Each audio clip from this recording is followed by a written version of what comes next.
स्वागत है दोस्तों आप सभी का इस वीडियो में आपको रेशियो एंड प्रोपोर्शन और हिंदी में इसे बोलते हैं अनुपात और समानुपात इस टॉपिक को कवर करूंगा। तो आपका चाहे रेलवे का एग्जाम हो चाहे एसएससी का एग्जाम हो, इस वीडियो से आप किसी भी तरीके के क्वेश्चन कर सकते हैं। तो चलिए शुरुआत करता हूं। अगर आपने अभी तक चैनल सब्सक्राइब नहीं किया है तो चैनल को सब्सक्राइब कर लीजिए और दोस्तों के साथ भी शेयर कर दीजिए। रेशियो रेशियो ये होता है अनुपात। ये किसी का कंपैरिजन करने के लिए ही यूज करते हैं। रेशियो होता है भाग या डिवाइड बोलते हैं। ये फ्रैक्शन में होता है। रेशियो हमेशा फ्रैक्शन में होता है। और प्रोपोर्शन होता है समानुपात। ये होता है इक्वल या इसे कह सकते हैं बराबर। रेशियो यूनिटलेस होता है। इसका कोई यूनिट नहीं होता है, इकाई रहित।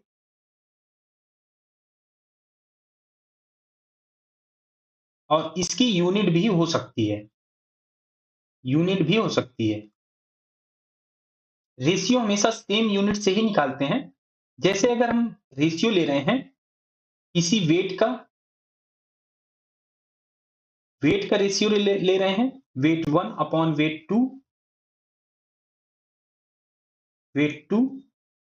तो इनको ये जो यूनिट होगी वो सेम होनी चाहिए। अगर ये ग्राम में है वेट 1, तो वेट 2 जो होनी चाहिए वो भी ग्राम में होनी चाहिए। अगर ये किलोग्राम में है तो ये किलोग्राम में होनी चाहिए। दोनों के जो यूनिट होने चाहिए वो सेम होने चाहिए, अलग नहीं होने चाहिए। रेशियो को डिनोट करते हैं कॉलन से और प्रोपोर्शन को हम डिनोट करते हैं डबल कॉलन से, ऐसे।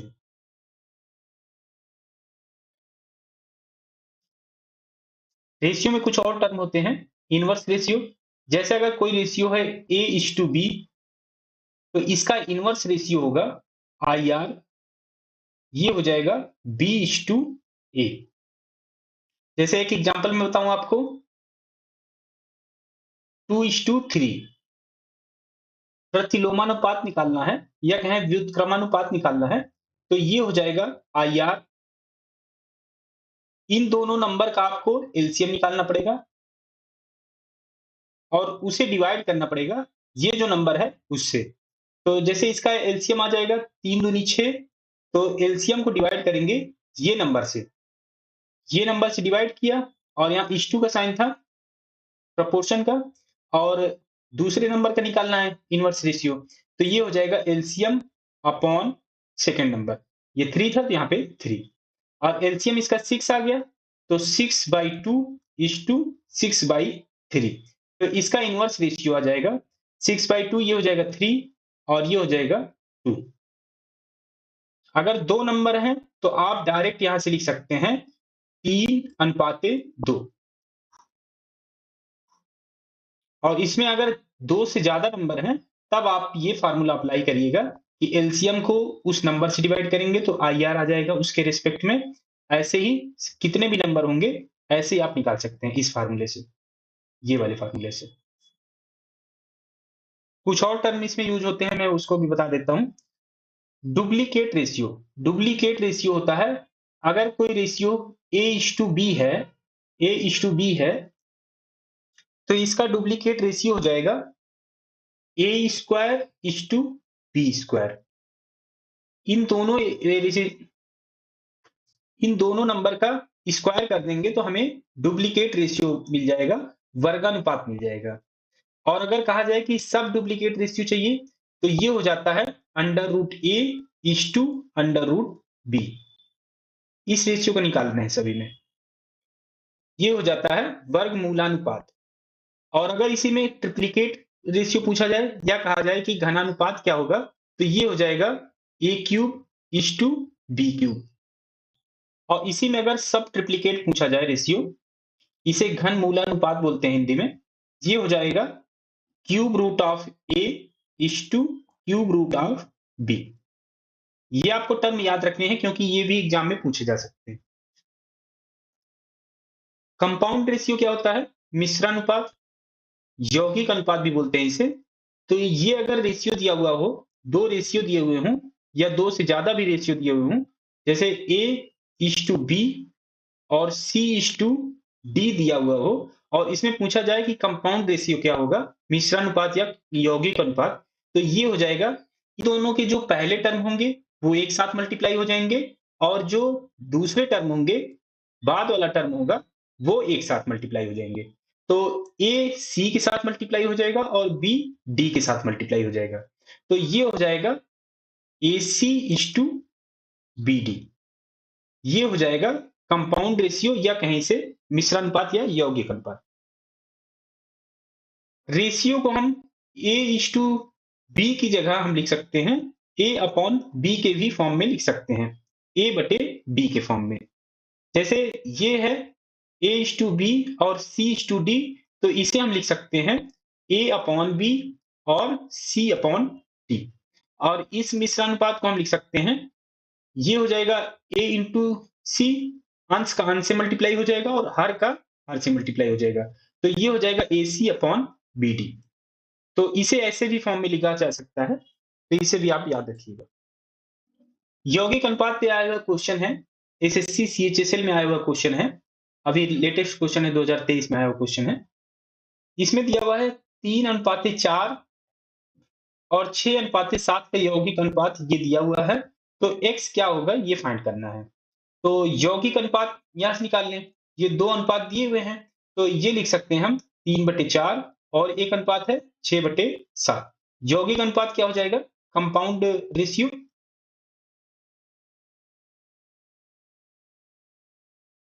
तो ये हो जाएगा अंश का अंश से मल्टीप्लाई और हर का हर से मल्टीप्लाई। तो ये हो जाएगा 6 त्रिक 18 बटे ये हो जाएगा 7 चौके 28। और ये यौगिक अनुपात यहाँ पे दिया हुआ है कि ये है 36:x। तो ये जो हमने यहाँ पे कंपाउंड रेशियो निकाला यौगिक अनुपात, ये इसके इक्वल हो जाएगा।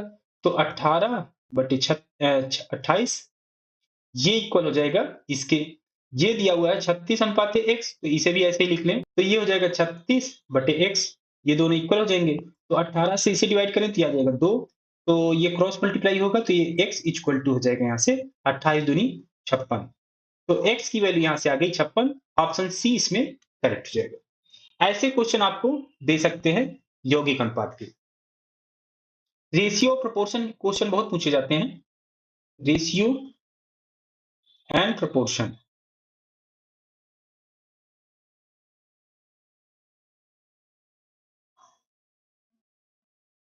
जैसे A:B और ये दिया हुआ हो प्रोपोर्शनल C:D, तो ये तो मैंने आपको बताया कि इसे आप लिख सकते हैं भिन्न में, फ्रैक्शन में। तो ये हो जाएगा A/B और ये समानुपात का साइन है।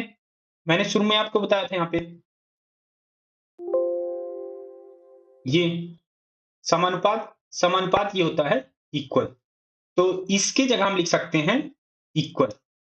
तो इस समानुपात के साइन की जगह हम लिख सकते हैं इक्वल। और ये C:D ये रेशियो में दिया हुआ है, तो इसे भी फ्रैक्शन में लिख सकते हैं। तो ये हो जाएगा C/D। तो ये फार्मूला आपको याद रखना है, क्योंकि इससे बहुत क्वेश्चन पूछे जाते हैं। अगर आपको नंबर ऐसे दिया हुआ हो A:B और प्रोपोर्शनल C:D, तो ये आप लिख सकते हैं A/B इक्वल टू C/D। अब इससे बेस्ड में क्वेश्चन आपको कराता हूं जो एग्जाम में आते हैं। जैसे ये आरआरबी पैरामेडिकल एग्जाम में पूछा गया क्वेश्चन है 2018 में। तो ये इक्वेशन दिया हुआ है और इसमें x की वैल्यू फाइंड करनी है। तो 5:9, तो ये हो जाएगा 5/9 और ये प्रोपोर्शनल, तो इसके जगह हम इक्वल। और ये है x:27, तो ये इक्वल हो जाएगा इसके x/27 के। अब इसे सॉल्व कर ले, यहाँ से x की वैल्यू निकाल सकते हैं। तो 9 से इसे डिवाइड करें तो आ जाएगा 3 और क्रॉस मल्टीप्लाई करें तो x इक्वल टू आ जाएगा 15। x इक्वल टू 15 आ गया, यही फाइंड करना था। ऑप्शन डी इसमें करेक्ट हो जाएगा। ग्रुप डी में पूछा गया क्वेश्चन है, ये रिलेशन दिया हुआ है रेशियो और प्रोपोर्शन में।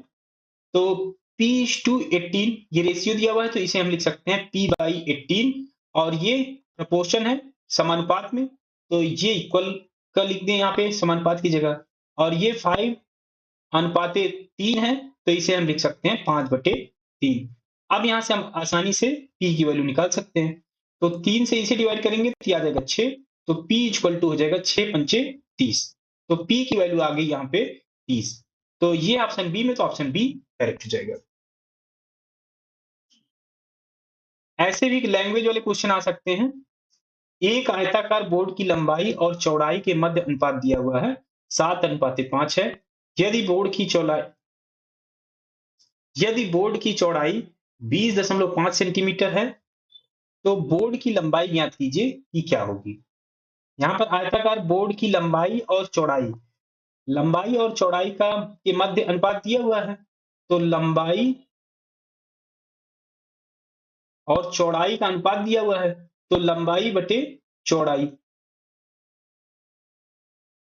और इसका अनुपात 7:5 है, तो ये इसके इक्वल दिया हुआ है 7/5 के। और दिया है यदि बोर्ड की चौड़ाई 20.5 सेंटीमीटर है, तो चौड़ाई 20.5 सेंटीमीटर है, तो यहाँ हम चौड़ाई की वैल्यू रख दें, क्योंकि यहाँ पे हमें वैल्यू फाइंड करनी है लंबाई की। तो लंबाई हो जाएगा यहाँ से, चौड़ाई 20.5 रख दें यहाँ पे, 20.5 सेंटीमीटर इक्वल टू 7/5। तो अब इसे सॉल्व कर लें, तो लंबाई हो जाएगी यहाँ से 20.5 गुणे 7 और बटे 5, 5 चौके 20, 4 और 5 एकम 5, आ जाएगा 4.1।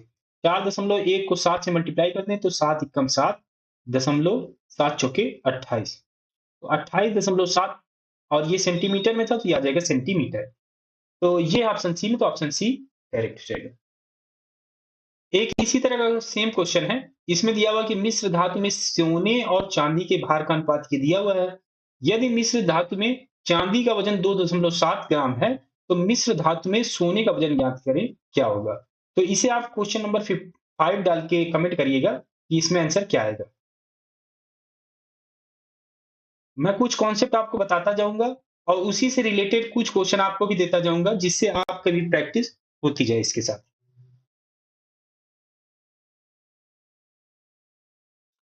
सेम पीछे जैसे मैंने आपको बताया, उसी तरह का ये सेम क्वेश्चन है, तो इसे भी आप कमेंट करके बताइएगा। इसे क्वेश्चन नंबर 6 डाल दीजिएगा, इसमें आंसर क्या आएगा। आप भी मेरे साथ क्वेश्चन करते जाएंगे, तो आपको ये कॉन्सेप्ट बिल्कुल क्लियर होता जाएगा, और आपको पता चलेगा कि एग्जाम में कैसे क्वेश्चन आते हैं, क्योंकि मैंने जो भी क्वेश्चन यहाँ पे एग्जाम्पल के में दिए हुए हैं, वो सभी रेलवे या एसएससी में आए हुए क्वेश्चन है। अब ये कुछ कॉम्प्लिकेटेड सा इक्वेशन दिया हुआ है, यहाँ पर जो रिलेशन दिया हुआ है थोड़ा सा कॉम्प्लिकेटेड दिया हुआ है, क्योंकि ये अपॉन में दिए हुए हैं, फ्रैक्शन में नंबर दिए हुए हैं। तो सेम तरह से हम इसको भी सॉल्व करेंगे, जैसे मैंने पिछले आपको बताए थे। तो यहाँ पर अनुपात में है, x अनुपात 1/18 है, तो इसे भी वैसे ही सॉल्व करेंगे जैसे मैंने पीछे बताया था।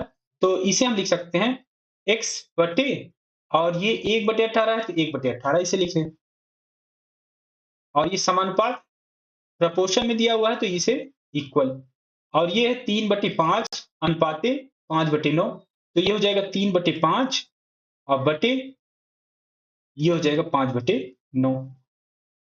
तो एक फार्मूला आपको पता होगा, ये कॉन्सेप्ट आपको पता होगा, नहीं पता है फिर भी मैं बता देता हूं आपको। जैसे अगर a अपॉन बी हो और उसका whole upon c upon D हो, तो ये जो नंबर होगा सबसे नीचे जो हर में नंबर होगा, ये अंश में जाके मल्टीप्लाई हो जाता है, और ये जो बीच वाले नंबर होते हैं, ये आपस में मल्टीप्लाई हो जाते हैं। तो ये हो जाता है a इंटू डी हो जाएगा, a इंटू डी, और ये अपॉन में आ जाता है b इंटू सी, b इंटू सी। तो इसे आप याद रखिएगा, क्योंकि इस तरह के क्वेश्चन काफी आएंगे इसमें, तो इसको आपको याद रखना है। अब इस क्वेश्चन में देखिए, तो ये है x अपॉन, और उसका होल अपॉन दिया हुआ है 1/18, तो इसे हम लिख सकते हैं x की जगह, इसे हम x अपॉन 1 लिख लें, ऐसे ही टर्म बनाने के लिए जैसे मैंने यहाँ पे बताया आपको। तो ये हो जाएगा 18 ऊपर जाके मल्टीप्लाई हो जाएगा यहाँ पे, ये हो जाएगा x इंटू 18 अपॉन ये 1 इंटू 1, ये हो जाएगा 1, और ये इक्वल हो जाएगा, और ये नंबर जाके 9 ऊपर अंश में मल्टीप्लाई हो जाएगा, तो ये हो जाएगा 3 इंटू 9 और ये हो जाएगा 5 इंटू 5। अब यहाँ सॉल्व कर ले, क्योंकि x की वैल्यू यहाँ पे हमें फाइंड करनी है। तो 9 से ये 18 डिवाइड होगा, किया जाएगा 2। और अब इसे हम सॉल्व करें, किया जाएगा x इक्वल टू ये यहाँ पे 3 और यहाँ पे है 5 5 25 हो जाएगा। और 2 इधर क्रॉस मल्टीप्लाई होके आएगा, तो ये 25 के साथ मल्टीप्लाई हो जाएगा। तो ये हो जाएगा 3 बटे 25 दूनी 50, 3 बटे 50। ये है ऑप्शन बी में, तो ऑप्शन बी करेक्ट हो जाएगा, क्योंकि x की वैल्यू ये आ गई। कुछ और क्वेश्चन बताता हूँ इसी का मैं। इसी तरह का सेम क्वेश्चन दिया है जैसा पिछला हुआ दिया हुआ था, तो ये भी ऐसे ही कर ले। ये अनुपात में नंबर दिए हुए हैं, तो ये हो जाएगा 26 बटे 21 और बटे 24 बटे 9, और ये समानुपात है, तो ये इक्वल। और ये फिर अनुपात में नंबर है, ये है k अपॉन, ये हो जाएगा 14 बटे 13। तो k को भी ऐसे लिख लें, k बटे 1। तो अब इसे सॉल्व कर ले, तो 9 जाके ऊपर मल्टीप्लाई होगा अंश में जाके, तो ये हो जाएगा 26 गुणे 9 और ये हो जाएगा 21 गुणे 24 और ये इक्वल। और ये 13 ऊपर चला जाएगा अंश में, तो ये हो जाएगा k इंटू 13 बटे ये हो जाएगा 1 गुणे 14।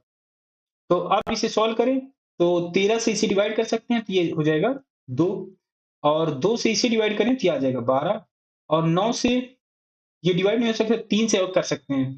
तो 3 से इसे डिवाइड करें तो 3, और ये 3 से करें तो ये आ जाएगा 4। अब इस 3 से इसे डिवाइड कर सकते हैं, तो ये आ जाएगा 7। और 7 से हम इसे डिवाइड कर सकते हैं, तो ये आ जाएगा 2। तो अब क्या बचा यहाँ पे, ये पूरा ऊपर डिवाइड हो गया, तो ये हो जाएगा 1 और नीचे केवल बचा है 4, तो ये आ जाएगा 4। और ये इक्वल टू k बचा है यहाँ पे, तो k और यहाँ पे हर में बचा है 2, तो ये आ जाएगा 2। तो 2 से इसे डिवाइड कर सकते हैं, ये आ जाएगा 2। और k इक्वल टू यहाँ पे हो जाएगा केवल 1/2 बचा हुआ है, तो k इक्वल टू हो जाएगा 1/2। तो k की वैल्यू यहाँ पे फाइंड करनी थी, जो आ गई 1/2। तो ये है ऑप्शन सी में, तो ऑप्शन सी करेक्ट हो जाएगा। किसी अनुपात के पहले 3 पद क्रमशः 3, 5 और 21 हैं, इसके चौथे पद को ज्ञात कीजिए, क्या होगा। तो इसमें 3 पद दिए हुए हैं, चौथा पद निकालना है।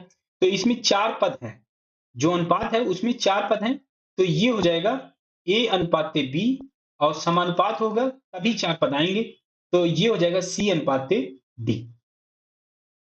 तो ये 4 पद हैं, तो ये हो जाएगा 3 अनुपात 5, और जो तीसरा नंबर है 21, ये आ जाएगा यहाँ पे 21 अनुपात चौथा पद मान लीजिए ये x है, तो ये हो जाएगा x।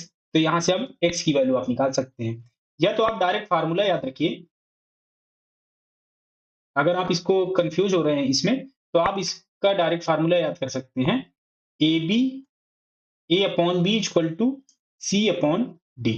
पहला पद, दूसरा पद, तीसरा पद और चौथा पद। तो ये 4 पद दिए हुए हैं, तो आप ऐसे ये फार्मूला लगा सकते हैं। इसमें आपको जो भी वैल्यू फाइंड करनी है, आप फाइंड कर सकते हैं। अगर आपको फार्मूला याद नहीं करना है, तो आप ये रिलेशन याद रखिए कि ऐसे 4 नंबर्स अनुपात में हो सकते हैं। तो यहाँ से निकालें तो ये हो जाएगा 3/5 और ये इक्वल हो जाएगा, समानुपात है तो इक्वल, और ये हो जाएगा 21/x। तो x की यहाँ से वैल्यू आप निकाल सकते हैं आप। तो ये हो जाएगा, इधर क्रॉस मल्टीप्लाई करें, ये हो जाएगा 3x और ये हो जाएगा 21 गुणे 5। 3 से इसे डिवाइड कर सकते हैं, तो ये आ जाएगा 7। तो x आ जाएगा यहाँ से 7 बचे 35। तो x की वैल्यू आ गई 35, ऑप्शन बी इसमें करेक्ट हो जाएगा। अगर आप इस फार्मूले से लगाएंगे, तो 3 पद आपको पता है, a b c की वैल्यू पता है, d की वैल्यू फाइंड करनी है। तो d हो जाएगा यहाँ से क्रॉस मल्टीप्लाई करके, ये bc अपॉन ये यहाँ पे आएगा, तो ये आ जाएगा a। तो d यहाँ से आप निकाल सकते हैं, bc है, b ये है दूसरा पद, c है तीसरा पद, ये हो जाएगा 5 गुणे 21 और बटे ये आ जाएगा, पहला पद 3 है तो ये आ जाएगा 3। 3 से इसे डिवाइड करेंगे तो ये आ जाएगा 7, तो ये भी आ जाएगा 7 बचे 35। तो आप इस फार्मूले से भी निकाल सकते हैं। ये 3 पद दिए हुए हैं, 3, 4, 9, और चौथा पद, चौथा अनुपाती ज्ञात करेंगे क्या होगा। तो ये हो जाएगा 3 पद दिए हुए हैं तो 3:4 और समानुपात ये हो जाएगा 9:x, चौथा को मान लें x है तो ये आ जाएगा x। तो ये हो जाएगा 3/4 इक्वल टू 9/x। तो यहाँ से हम x की वैल्यू निकाल सकते हैं, तो 3 से इसे डिवाइड करें तो ये आ जाएगा 3 और x क्रॉस मल्टीप्लाई करें तो x आ जाएगा 4 3 12। तो x की वैल्यू आ गई 12, ऑप्शन बी करेक्ट हो जाएगा। सेम तरह का क्वेश्चन है, तो इसे आप कमेंट करके बताइएगा कि इसमें आंसर क्या आएगा। अगर आपको आसान भी लगता है फिर भी कमेंट करिएगा, क्योंकि आप क्वेश्चन करेंगे तभी आप ट्रिक याद रख पाएंगे, तो इसलिए कमेंट जरूर करिएगा। 4 पद परस्पर एक अनुपात में है, प्रथम, द्वितीय तथा चतुर्थ। ये नंबर दिए हुए हैं इनके सापेक्ष, तो तीसरा पद इसमें फाइंड करना है, थर्ड टर्म से फाइंड करना है। तो फार्मूला लगा दें a upon B equal to C upon D. यहाँ से वैल्यू रख दें। पहला दिया हुआ है 22, तो a की जगह 22 लिख दें। अब b दूसरा पद 8 दिया हुआ है, तो b की जगह 8 और तीसरा में फाइंड करना है तो c को ऐसे ही रख दें। और चौथा पद यहाँ पे 4 दिया हुआ है, तो d की जगह 4 लिख लें। तो 4 से इसे डिवाइड करेंगे तो ये आ जाएगा 2 और 2 से इसे डिवाइड करेंगे तो ये आ जाएगा 11। तो c की वैल्यू आ जाएगी यहाँ से 11। तो ये ऑप्शन सी में, तो ऑप्शन सी करेक्ट हो जाएगा। ये आसान सा क्वेश्चन है, एसएससी सीएचएसएल में आया हुआ अभी लेटेस्ट क्वेश्चन है। तो इसे आप क्वेश्चन नंबर 13 डाल के कमेंट करिएगा कि इसमें आंसर क्या आएगा। इसमें भी यही फार्मूला लगाना है, a upon B equal to C upon D. ये भी आसान सा क्वेश्चन है, क्वेश्चन नंबर 14। तो इसे भी आप कमेंट करके बताइएगा कि इसमें आंसर क्या आएगा। इस क्वेश्चन में दिया हुआ है चार संख्याओं, ये चार संख्या दी हुई है, को समानुपातिक बनाने के लिए प्रत्येक में निम्न में से क्या जोड़ा जाना चाहिए, ये फाइंड करना है। ये कह रहा है कि ये चार संख्या दी हुई है और इसे समानुपात बनाने के लिए प्रत्येक में क्या जोड़ा जाना चाहिए। तो इन सभी में कुछ जोड़ा जाने के बाद ये समानुपात में होते हैं। तो मान लेते हैं सभी में जोड़ लेते हैं x। सभी में अगर हम x जोड़ लें तो ये समानुपात हो जाते हैं। तो ये हो जाएगा जो a upon B equal to C upon D हमने फार्मूला बताया था। तो इसमें चारों संख्या रख दें, तो x सभी में जुड़ रहा है तो a की जगह हम रखेंगे 4 प्लस एक्स। पहला नंबर जो दिया हुआ है 4 दिया हुआ है, तो सभी में x जुड़ रहा है तो 4 प्लस एक्स ये हो जाएगा। ऐसे ही b में तो दूसरा पद दिया हुआ है 8, ये हो जाएगा 8 प्लस एक्स। सी तीसरा पद दिया हुआ है 12, ये हो जाएगा 12 प्लस एक्स। चौथा पद 22 है, तो ये हो जाएगा 22 प्लस एक्स। अगर इसे हम क्रॉस मल्टीप्लाई कर देंगे तो यहाँ पे जो एक्स के टर्म है इन सभी में, ये आपस में मल्टीप्लाई होंगे तो काफी कैलकुलेटिव हो जाएगा। तो इसके लिए मैं क्या करता हूं, इसके लिए 1 घटा लेते हैं जिससे एक्स एक साइड में कम हो जाएगा, अंश में कम हो जाएगा। तो दोनों साइड में एक एक घटा लें, तो -1 यहाँ पे कर लें और -1 यहाँ पे कर लें, तो दोनों में कोई फ़र्क नहीं पड़ेगा। तो ये हो जाएगा 4 plus x upon 8 plus x, -1 कर लें और यहाँ भी ऐसे कर लें 12 plus x upon 22 plus x, यहाँ भी -1 कर लें क्योंकि -1 कैंसिल हो जाएगा। तो ऐसे कर लेंगे तो एक टर्म जो एक्स का होगा वो कम हो जाएगा, तो जिससे कैलकुलेशन आसान हो जाएगी। तो यहाँ से घटाएं तो ये 4 प्लस एक्स और ये हो जाएगा -8 माइनस एक्स अपॉन ये हो जाएगा 8 प्लस एक्स और ये इक्वल टू, और ये हो जाएगा 12 plus x minus minus 22 minus x upon में आ जाएगा 22 प्लस एक्स। तो आप इसे सोल्व कर लें तो x से x घट जाएगा, ये आ जाएगा 4 में से 8 घटेगा तो ये आ जाएगा -4, -4/8 प्लस एक्स और ये हो जाएगा इक्वल। ऐसे ही x यहाँ से घटाएंगे तो ये आ जाएगा, कैंसिल हो जाएगा। तो 12 में से 22 घटेगा, ये आ जाएगा -10/22 प्लस एक्स। तो माइनस ये माइनस कैंसिल हो जाएगा, 2 से इसे डिवाइड कर सकते हैं तो ये आ जाएगा 2 और 2 से इसे डिवाइड करेंगे तो ये आ जाएगा 5। आप क्रॉस मल्टीप्लाई कर लें, तो 2 से इसमें मल्टीप्लाई करेंगे तो 22 दूनी 44 प्लस ये हो जाएगा 2 से इसमें मल्टीप्लाई होगा, ये आ जाएगा 2x और 5 का इसमें मल्टीप्लाई होगा तो 8 पंचे 40 प्लस ये हो जाएगा 5x, तो 2x इधर ले जाएं, ये आ जाएगा 3x, और 40 इधर ले आएंगे, ये आ जाएगा 4। तो x की यहां से वैल्यू आ जाएगी 4/3। तो जो नंबर होगा, जो हमने x मान रखा था, वो आ गया 4/3। तो ये है ऑप्शन ए में, तो ऑप्शन ए करेक्ट हो जाएगा। तो आपको ऐसे करना है कि अगर किसी में जोड़ा जा रहा हो कुछ नंबर, तो आपको x मानना है और ऐसे सॉल्व करना है। अगर किसी में बोला जाए कि घटाया जाता है, तो आपको इन सभी नंबर में से घटाना पड़ेगा। कुछ और टर्म बताता हूं जो एग्जाम में पूछे जाते हैं। जैसे प्रपोर्शन बेस्ड क्वेश्चन आते हैं। फर्स्ट प्रपोर्शन क्या होता है, मीन प्रपोर्शन क्या होता है, और थर्ड प्रपोर्शन क्या होता है, इस पर डायरेक्ट बेस्ड क्वेश्चन आते हैं। अगर टर्म दिया हुआ हो, ए और बी दो टर्म दिए हुए हों, तो इसका फर्स्ट प्रपोर्शन क्या हो जाएगा, ये हो जाएगा a² अपॉन b। और इसी में अगर मीन प्रपोर्शन पूछा जाए और वो टर्म दिया हो जाए कि a और b हैं, तो इनका मीन प्रपोर्शन हो जाएगा √a/b। और इसी में अगर थर्ड प्रपोर्शन पूछा जाए और इसमें भी टर्म दिया हुआ हो कि a और b है, तो तीसरा टर्म हो जाएगा, थर्ड प्रोपोर्शन उसका हो जाएगा b²/a। ये आपको फार्मूला याद रखना है, क्योंकि इस पर डायरेक्ट क्वेश्चन पूछे जाते हैं। इस पर बेस्ड कुछ क्वेश्चन कराता हूं, जिससे आपको ये क्लियर होगा कि इस पर क्वेश्चन कैसे आते हैं। ये दो नंबर दिए हुए हैं 0.16 और 0.64 के बीच मध्यानुपात हमें फाइंड करना है, मीन प्रोपोर्शन फाइंड करना है। तो मीन प्रोपोर्शन का डायरेक्ट फार्मूला होता है √a/b।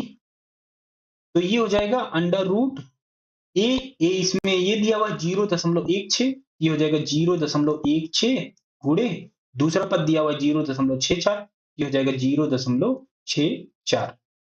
तो इसे पूर्णांक बदल लें, तो ये हो जाएगा √0.16 को हम लिख सकते हैं 16/100 गुणे, और इसे लिख सकते हैं 64/100। तो अब इसका स्क्वायर रूट निकालें, तो 16 का स्क्वायर रूट आ जाएगा 4, और 100 का आ जाएगा 10/10 गुणे 64 का स्क्वायर रूट आ जाएगा 8, और 100 का आ जाएगा 10। तो आप इसे सॉल्व कर लें, 8 चौके 32, 32/100 किया जाएगा 0.32। तो 0.32 इसका आंसर आ जाएगा, ऑप्शन डी इसमें करेक्ट हो जाएगा। ये भी आरआरबी एलपी में पूछा गया क्वेश्चन है। 2 और 98 के बीच मध्यानुपात क्या होगा, ये फाइंड करना है, मीन प्रोपोर्शन फाइंड करना है इसमें। तो इसमें भी फार्मूला लगा दें, √a/b, ये हो जाएगा √2 गुणे 98, 2 गुणे 98। तो ये हो जाएगा 2, और 98 को लिख सकते हैं 2 गुणे 49। अब इसका स्क्वायर रूट निकाल लें, 2 गुणे 2, इसका स्क्वायर रूट निकालेंगे, ये आ जाएगा 2, और 49 का स्क्वायर रूट आएगा 7 गुणे 7 हो जाएगा, ये हो जाएगा 7 दूनी 14। तो ये आ जाएगा मीन प्रोपोर्शन, ऑप्शन डी इसमें करेक्ट हो जाएगा। यदि x 12 और 18 का तीसरा अनुपात है, तो x का मान क्या होगा, ये फाइंड करना है। तो तीसरा अनुपात थर्ड प्रोपोर्शन निकालना है। तो इसका मैंने आपको फार्मूला बताया हुआ है कि ये होता है b²/a। तो इसमें a और b क्या है, ये पहला टर्म दिया हुआ है और ये दूसरा टर्म दिया हुआ है। तो ये हो जाएगा b और ये हो जाएगा a, क्योंकि x जो दिया हुआ है वो तीसरा अनुपात है।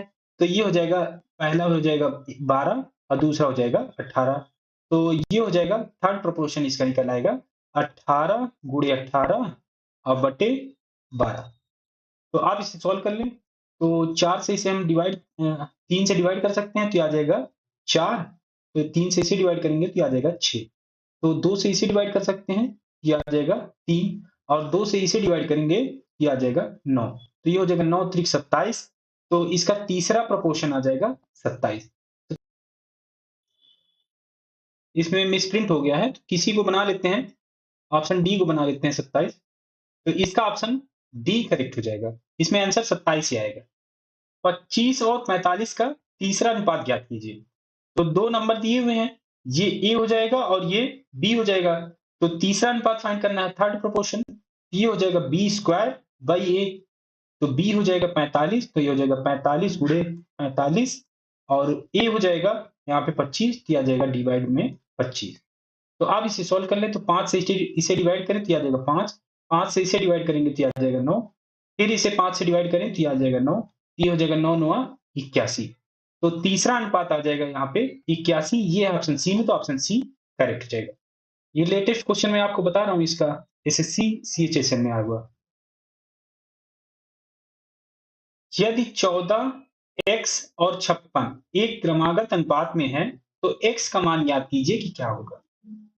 इसमें केवल 3 टर्म है और ये क्रमागत अनुपात में है, तो इनका जो अनुपात होगा, इसका इसके साथ अनुपात बनेगा, 14:x हो जाएगा और समानुपात होगा, ये जो दूसरा टर्म होगा वही अनुपात इसके साथ ही बनाएगा। पहला जो अनुपात आया वो पहला और दूसरे के साथ आ गया, और जो इसका समानुपात के बाद एक टर्म आएगा वो दूसरा और तीसरे के साथ भी अनुपात बनेगा। तो ये हो जाएगा 14:x और समानुपात ये हो जाएगा x:56। तो ऐसे इसमें 4 टर्म पूरे हो जाते हैं जिससे ये क्रमागत अनुपात में होते हैं। तो अब इससे आप सॉल्व कर सकते हैं। ये हो जाएगा 14/x और ये समानुपात है तो ये आ जाएगा इक्वल, और ये हो जाएगा x/56। तो अब इसमें से हम x की वैल्यू निकाल सकते हैं। तो ये हो जाएगा x इंटू एक्स, ये हो जाएगा x स्क्वायर, और ये हो जाएगा 14 गुणे 56। तो x की वैल्यू यहाँ से निकालना है तो स्क्वायर रूट निकाल लें। ये हो जाएगा 14 गुणे 56 अंडर रूट में। तो ये हम लिख सकते हैं 2 गुणे 7, और इसे हम लिख सकते हैं 2 गुणे 4 गुणे 7। तो स्क्वायर रूट निकालें तो 2 यहाँ पे है, 1 2 यहाँ पे है, तो 1 2 बाहर आ जाएगा। 7 और 7 2 बार है तो 1 7 यहाँ पे आ जाएगा, और 4 का स्क्वायर रूट निकालेंगे तो आ जाएगा 2। ये हो जाएगा 7 दूनी 14, 14 दूनी 28। तो इसका आंसर आ जाएगा 28। ये ऑप्शन ए में, तो ऑप्शन ए करेक्ट हो जाएगा। इसका मैंने आपको डायरेक्ट फार्मूला भी बता रखा है। ये नाम से मैंने आपको बताया था मीन प्रपोर्शन। मीन प्रपोर्शन आप मीन प्रपोर्शन का फार्मूला भी यहाँ पे लगा सकते हैं। जैसे यहाँ पे नंबर ये दिए हुए थे, 3 टर्म दिए हुए थे यहाँ पे, और बीच वाला जो टर्म हमें फाइंड करना था, तो यही है मीन प्रपोर्शन या कहें माध्यानुपात। तो 2 टर्म ये जो दिए हुए थे, ये आपको ए और बी मानने हैं, और ये जो बीच वाला टर्म होगा ये इस फार्मूले से आ सकता है। तो इसका मीन प्रपोर्शन का फार्मूला मैंने बताया था अंडर रूट ए इंटू बी। आप यहां से भी निकाल सकते हैं, जो कि यहाँ पे ये फार्मूला डिराइव हुआ है। तो आप यहां से डायरेक्ट फार्मूला से भी निकाल सकते हैं इसे। नेक्स्ट क्वेश्चन बताता हूं। यदि 25, 35 और p क्रमिक अनुपात में है तो p का मान ज्ञात कीजिए कि क्या होगा। तो यहाँ पे 3 टर्म दिए हुए हैं, पहला टर्म, दूसरा टर्म और तीसरा टर्म। तीसरा टर्म ये है, तो तीसरा तीसरा अनुपात हमें फाइंड करना है, क्योंकि 3 टर्म दिए हैं तो तीसरा अनुपात हमें फाइंड करना है, थर्ड प्रोपोर्शन। थर्ड प्रोपोर्शन तो थर्ड प्रोपोर्शन का आप यहाँ पे फार्मूला लगा दीजिए। तो ये हो जाएगा बी स्क्वायर बाई ए। तो बी क्या हो जाएगा यहाँ पे, ये ए और ये बी हो जाएगा। तो ये हो जाएगा बी, बी यहाँ पे हम 35 रख दें, 35 गुणे 35, और ये डिवाइड में आ जाएगा 25।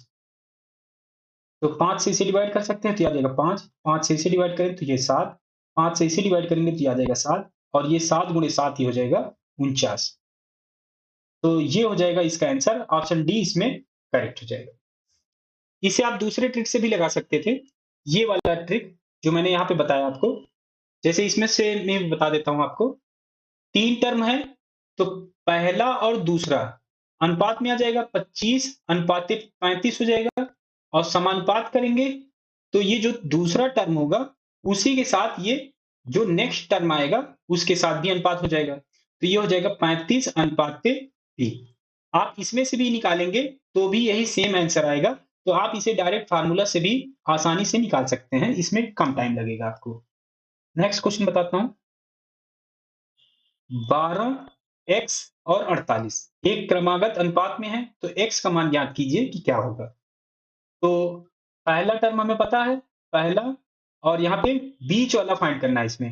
अगर आप देखें तो यहाँ पे बीच वाला फाइंड करना है। बीच वाला क्या होता है? Mean proportion. मीन प्रोपोर्शन का फार्मूला लगा दीजिए। ये हो जाएगा अंडर रूट ए इंटू बी। तो ए क्या हो जाएगा? ये हो जाएगा ए और ये हो जाएगा बी। तो अब इसे सॉल्व कर लीजिए। 12 गुणे 48, तो इसे सॉल्व करेंगे तो आ जाएगा 4 गुणे 3 और ये 16 गुणे 3 48 हो जाएगा। तो 4 का स्क्वायर रूट आ जाएगा 2 और 3 तो एक 3 यहाँ पे आ जाएगा। 16 का स्क्वायर रूट लेंगे तो ये आ जाएगा 4। ये हो जाएगा 3 दूनी 6, 6 चौके 24। 24 इसका आंसर आ जाएगा। ऑप्शन ए इसमें करेक्ट हो जाएगा। तो इसमें मैंने आपके सभी तरीके के क्वेश्चन करा दिए हैं। नेक्स्ट वीडियो में बताऊंगा आपको जो रेशियो प्रोपोर्शन के और टाइप के क्वेश्चन आते हैं। तो अगर ये वीडियो आपको अच्छी लगी हो तो लाइक करिए, दोस्तों के साथ शेयर करिए और सब्सक्राइब जरूर कर लीजिए। साथ ही साथ बेल आइकन जरूर दबाइए जिससे जो भी वीडियो आए आपको नोटिफिकेशन जरूर मिल जाए। तो मिलते हैं एक नए टॉपिक के साथ। तब तक आप इन क्वेश्चन की प्रैक्टिस करिए। अगर कोई डाउट आता है तो आप मुझसे पूछिएगा, मैं आपको बताऊंगा।